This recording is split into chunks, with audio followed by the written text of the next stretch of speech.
Welcome to your deep dive. It looks like you've been on some pretty interesting websites and listening to some really interesting things lately, from health and the environment to consciousness and even myths. Wow, yeah, that's quite the mix. Yeah. It really is. I have to say, I'm already intrigued by how all of these topics could possibly be connected. Yeah, me too. That's exactly what we're going to do today. Uncover the surprising links between all of these things and give you knowledge that you just won't find anywhere else. Are we on the verge of some sort of health and wellness revolution? Or are we headed straight for a health crisis? Well, let's jump right in and see what we can find out. One of the studies that I thought was really interesting focused on men with early-stage prostate cancer. Okay. And researchers found that the men who ate less vegetable oil and ate more things like salmon actually saw their cancer grow more slowly. It's interesting. It really makes you wonder about those oils we use every day. It really does. Like, are they really as harmless as we think they are? Right. You know? You've mentioned before that you struggle with sugar cravings. Oh, yeah, big time. Have you ever thought about how artificial sweeteners might be playing a role in that? I was reading about Dr. Aaron Elinoff, who's doing some really cool research on how artificial sweeteners could be messing with the balance of our gut bacteria. That is fascinating. That we're trying to avoid sugar, but then we might actually be making things worse for ourselves. Exactly. Dr. Elinoff's research suggests that artificial sweeteners could be linked to chronic diseases, weight gain, and even affecting how our bodies process real sugar. So those diet sodas might not be so great after all, huh? Maybe not.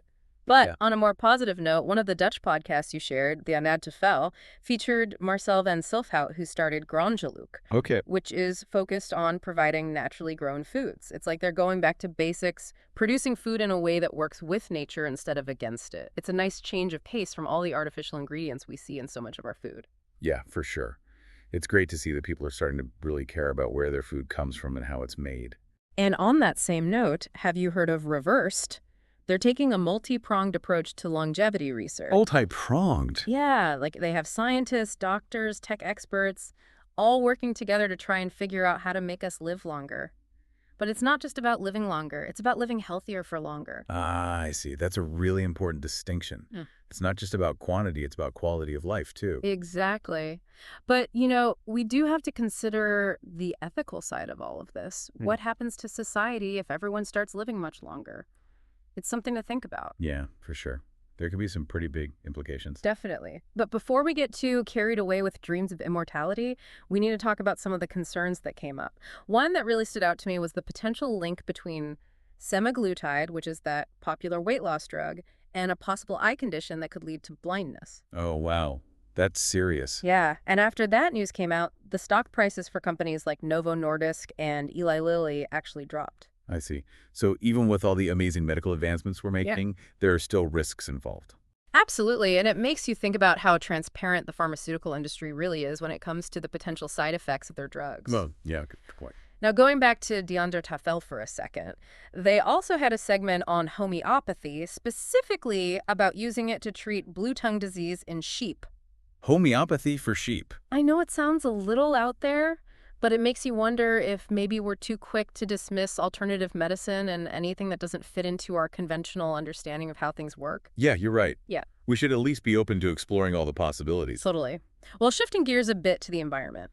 A report from the EU Environmental Agency found that forever chemicals, or PFAS, are at unsafe levels in European waters. Forever chemicals, that sounds ominous. They are. They don't break down in the environment, and they can build up in our bodies, which can be really dangerous. So they're in the water we drink. Potentially, yeah. And the report highlighted a village in Belgium called Chev, where they found really high levels of PFAS contamination, even though they had been told their water was safe. So this pollution is a bigger problem than we realize.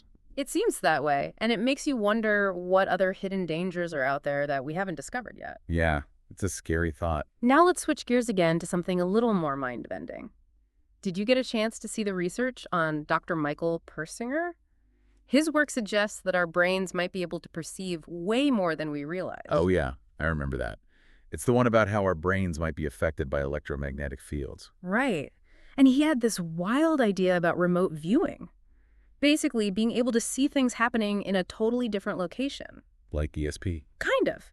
Dr. Persinger thought that by changing electromagnetic fields, he could make certain parts of the brain more active and trigger these extraordinary experiences. So he thought we could actually train our brains to see things remotely. It sounds crazy, right?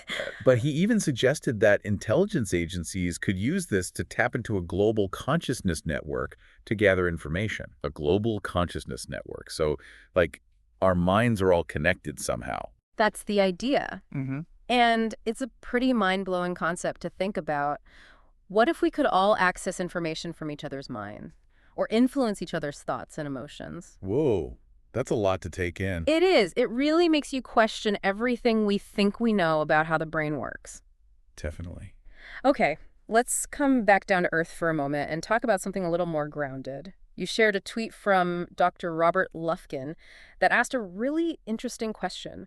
Why did obesity rates suddenly go way up in the 1980s? Oh, yeah, that's a good question. It seems like it happened pretty quickly. It does, and there's no easy answer. Some people say it's because of changes in dietary guidelines that told people to eat low-fat diets, which led to them eating more sugar. That makes sense. Yeah. I mean, a lot of low-fat foods are loaded with sugar. Exactly. But other people think it has more to do with the rise of processed foods and fast food. That's probably part of it, too. I mean, fast food is everywhere these days. It really is. It's hard to say for sure what the main cause is, but it's definitely something to consider as we try to tackle the obesity epidemic. It makes you wonder if we're focusing on the wrong things. Are we treating the symptoms instead of addressing the root causes? That's a good point. It's definitely something to think about. And it ties into this theme we keep seeing of questioning the information we've been given, whether it's about food health or even consciousness itself. Yeah, we need to be more critical thinkers. Absolutely. Especially today when there's so much information out there and it's hard to know what to believe. We need to learn how to separate fact from fiction, identify biases, and really evaluate the sources of information we're getting. You're right. It's about taking control of our own information intake. Exactly. But before we go too far down that rabbit hole, we have one more thing to talk about in this section.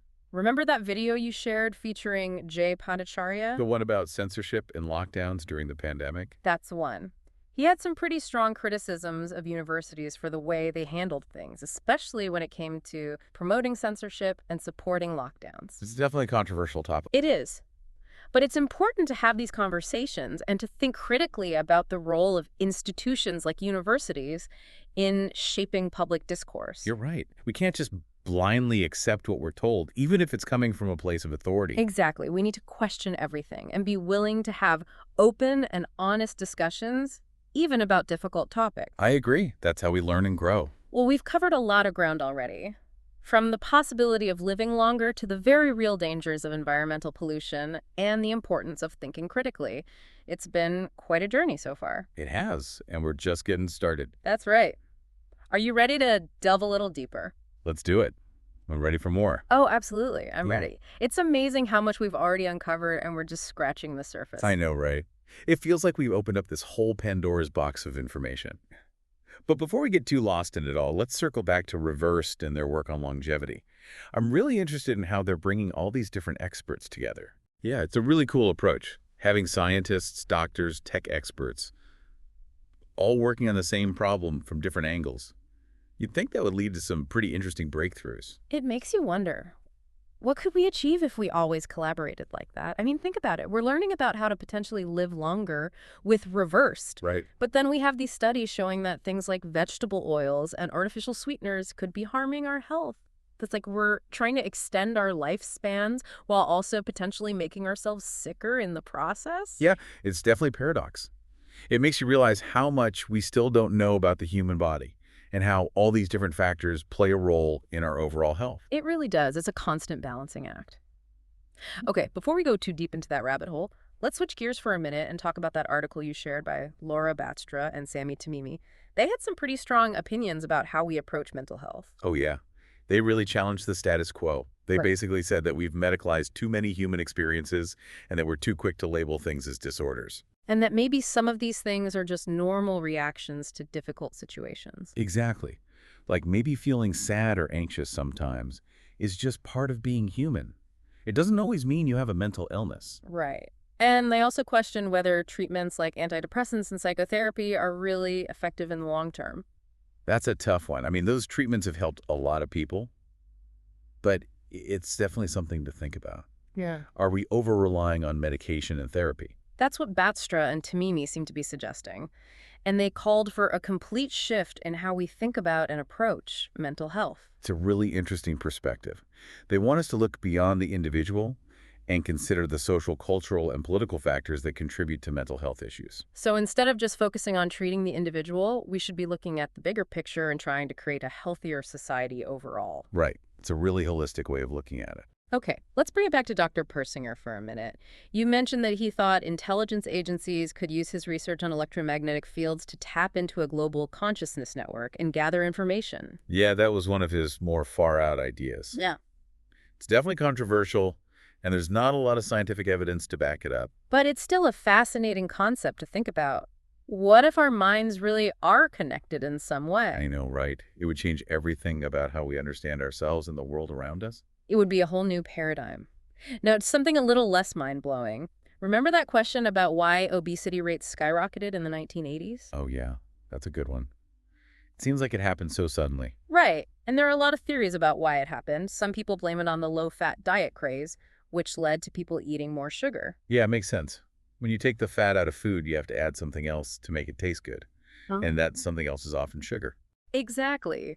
But other experts say it has more to do with things like the rise of processed foods and fast food restaurants and our increasingly sedentary lifestyles. It's probably a combination of all those things. Yeah, it's rarely just one thing. It's usually a complex web of factors. Yeah. And it reminds me of that conversation in the Steven Spreekt podcast about how to raise kids to be critical thinkers. Oh, yeah. That was a good one. They talked about how important it is to teach kids not just what to think, but how to think. Exactly.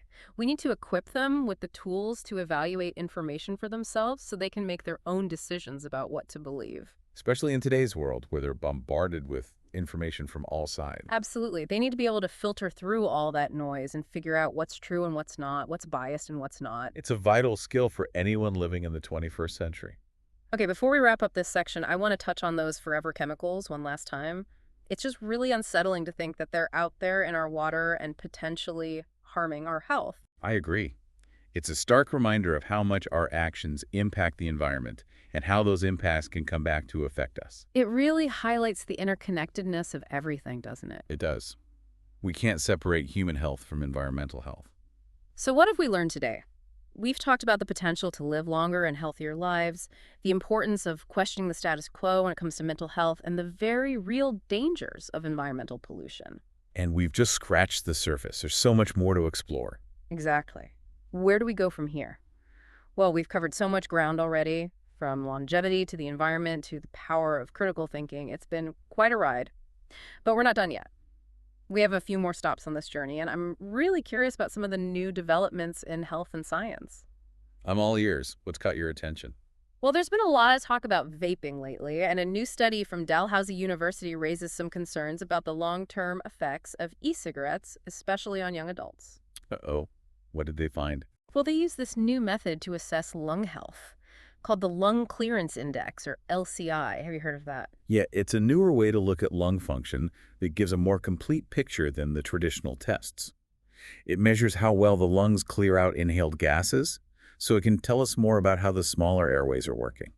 Okay, so what did the study show? Well, the researchers found that the young adults who vaped had a much higher LCI than the non-vapors, which suggests that e-cigarettes could be damaging those small airways. Wow, that's concerning, especially since vaping is often marketed as a safer alternative to smoking. Exactly.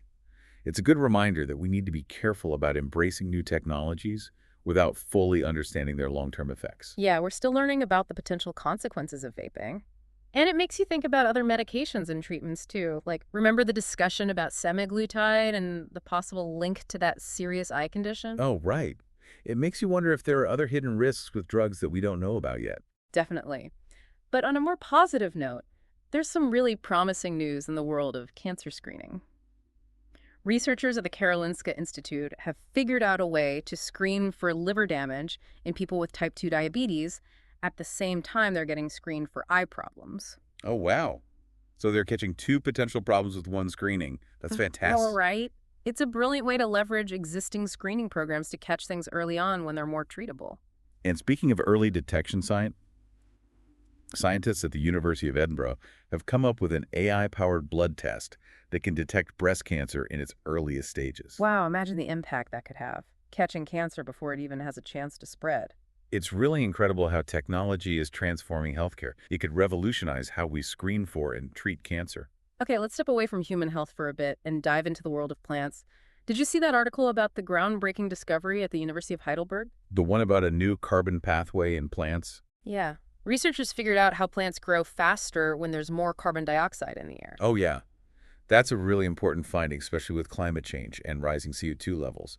If plants can use carbon more efficiently, that could mean bigger crop yields in the future, So maybe there's a silver lining to all this. potentially. Hmm. It's amazing how much we still have to learn about the natural world and how those discoveries can help us address some of the biggest challenges we're facing. It really is. As we wrap up this deep dive, I'm just struck by how much we've learned. From the possibility of extending our lives, to the importance of questioning the status quo, to the urgent need to protect our environment and think critically about the information we're bombarded with every day. It's a lot to take in, but it's also incredibly empowering. Mm. It shows us that we have the potential to shape our own future, both individually and collectively. Absolutely. And as we conclude, I want to leave you with that thought-provoking question about Dr. Persinger's theories. If our minds are truly interconnected in some way, what does that mean for us? Could we use that connection for good? Or is it something we should be wary of? It's a question that's worth pondering. And it's a reminder that this deep dive is just the beginning. There's so much more to explore and discover. So we encourage you to keep learning, keep questioning, and keep searching for answers. Don't be afraid to challenge the status quo and to think for yourself. And remember, knowledge is most powerful when it's shared, debated, and applied. Thank you for joining us on this incredible journey. We hope you've enjoyed this deep dive, and we'll see you next time.